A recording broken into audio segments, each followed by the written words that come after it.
Cristiano Ronaldodek bo'la olmadi bizni musulmonlar. U portugaliyalik xristian. Men uning uchun duo qilaman. Alloh uni iymonini bersin. Saxiy odam. Sendan va mendan ko'proq yordam qilyapti musulmonlarga. Sendan va mendan ko'proq turib beryapti falastinliklarning yonida. Qasam ichamanki, bir qancha musulmondan ko'proq Isroilga qarshi tik turyapti bu odam. Coca-Cola'ni shunday olib chetga itarib qo'ydi. Suv iching dedi. U kecha Coca-Cola'ni birja bozoridagi hissasi 4 milliard dollar pasaydi. Coca-Cola nima sodir bo'ldi deb hayron qoldi.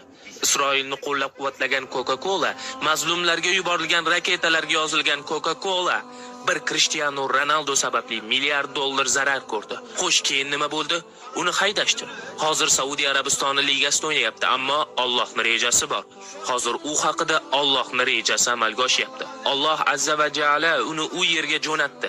Sabablar o'rtaga chiqyapti. Birinchi assalomu alaykum deyishni boshladi. Hozir penalti tepishdan oldin bismillah deyapti.